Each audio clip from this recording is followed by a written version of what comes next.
Stop memberi susu anabul yang di usianya di bawah 1 bulan, karena nanti akan terjadi hal yang sangat fatal yang tidak kita inginkan. Hal ini sangat menarik buat kita bahas. Yuk kita bahas, tapi setelah yang lewat ini.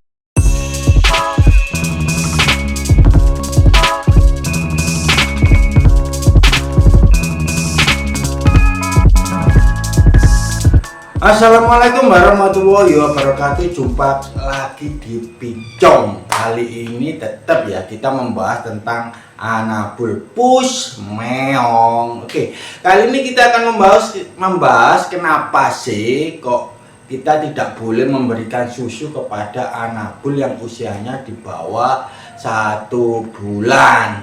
Itu kita ada penyebabnya, tapi ingat ya, tiap orang beda-beda ya. Ini menurut Pincong sendiri ya, bisa ditirukan ya. Kalau menurut Pincong, kita itu memberi susu, kita gak menyarankan memberi susu kepada anabul yang usianya di bawah 1 bulan. Why? Kenapa ya? Oke, kita cek dulu. Ini ya, kita ambilkan dulu ya anaknya. Bentar ya.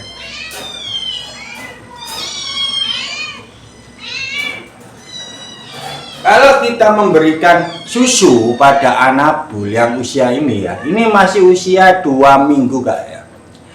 Yang pertama, dia itu tidak bisa minum dengan sempurna ya.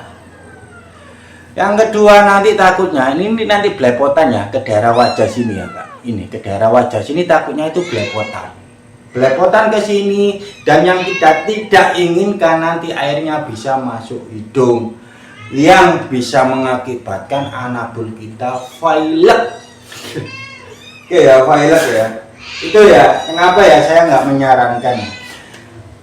Terus kalau anabul yang usianya di bawah 1 bulan, itu biasanya kalau sakit untuk penyembuhannya itu sangat-sangat sulit.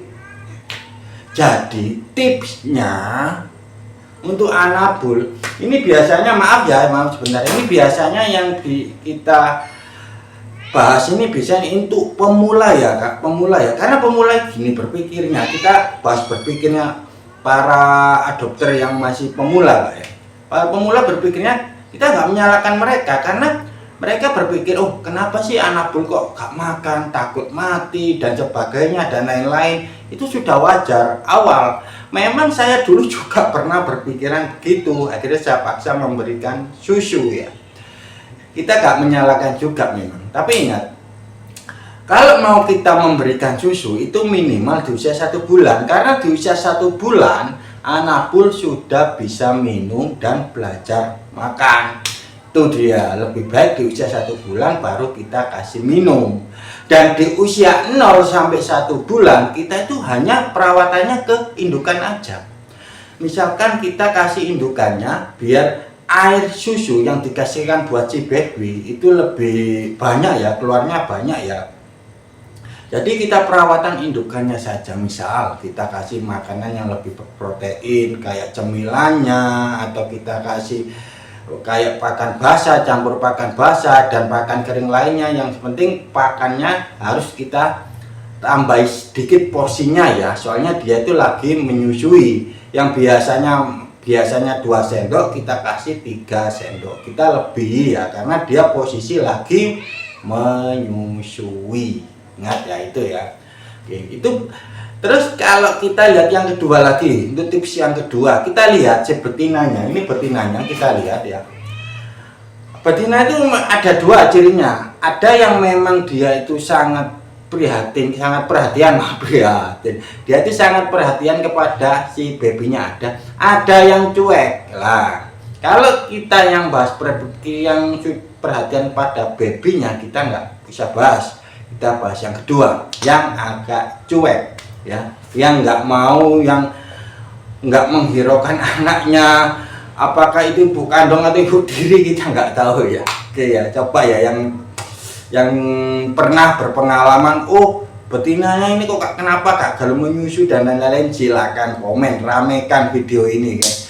Oke ya, untuk kita bahasnya gini, untuk kalau kita menghadapi betina yang tidak atau yang kurang perhatian pada baby anabul ya, sebaiknya kita itu kasih makan, pas sesudah kasih makan dia liarkan dulu 30 menit ya.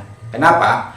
Karena si betina biasanya, anabul atau kucing biasanya kalau sudah makan, habis makan di waktu antara 30 sampai 60 menit pasti dia akan pup. Lah, kita menghindari karena kita tidak menaruh pasir ya, pasir buat atau tempat pup di dalam kandang. Karena kenapa? Kalau kita taruh di dalam kandang, sedangkan di dalam kandang itu ada si baby, yang baby nggak tahu, takutnya kotoran itu nanti diinjak-injak si babynya. Jadi setelah kita kasih makan, kita liarkan dulu, kita umbar ya, kita bebaskan selama 30 menit atau sampai 60 menit. Setelah itu baru kita masukkan lagi kayak gini, biar dia itu si babynya langsung mau menyusu ke si betinanya. Oke, ini ya kayak gini ini menyusu ya. Kalau ini sudah menyusu sendiri, ini lakukan itu. Kalau waktunya makan lagi, dilepas lagi si betinanya. Sudah makan, lepaskan lagi. Satu sih perkiraan 30 sampai 60 menit. Setelah itu baru masukkan lagi. Lakukan hal itu sampai 1 bulan. Ini khusus ya bagi betina yang kurang perhatian kepada si baby anabul ya. Bukannya itu mak tiri ya, bukan. Kita nggak bahas ya apa kisah anabul mak tiri, enggak ya. Oke ya. Oke ya. Jadi lakukan itu ya, hindari mulai sekarang. Hindari kasih susu kepada anabul atau kucing yang usianya di bawah 1 bulan karena sangat beresiko. Itu menurut versi Picong ya, tapi kita sarannya lagi, setiap orang versinya beda-beda, pendapatnya beda-beda. Kalau mau ikut saran kita silakan ya, kita soalnya untuk perawatannya ya seperti itu ya. Oke, sekian dari Picong, semoga bermanfaat. Salam kucing lover, pecinta kucing Indonesia, pus meong.